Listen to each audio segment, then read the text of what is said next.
दिल्लीचे मुख्यमंत्री अरविंद केजरीवाल आजही ईडीच्या चौकशीला गैरहजर राहिले। पत्राद्वारे त्यांनी ईडीला उत्तर पाठवलेलं आहे। ईडीला सहकार्य करण्यास तयार असल्याचं त्यांनी म्हटलं। ईडीची कारवाई बेकायदेशीर असल्याचा आरोपही केजरीवाल यांनी केला आहे।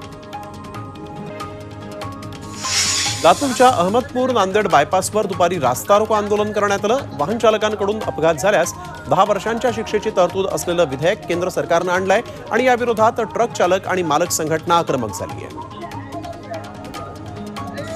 अहमदनगरमधील नगर अर्बन बँकेच्या ठेवीदारांनी नगर पुणे महामार्गावर रास्ता रोको आंदोलन केलं।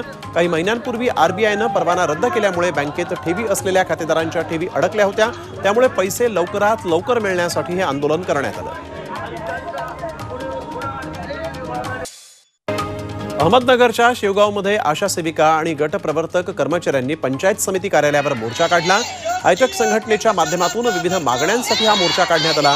यात मोठ्या संख्येने आशा सेविका आणि गट प्रवर्तक कर्मचारी सहभागी झाले होते।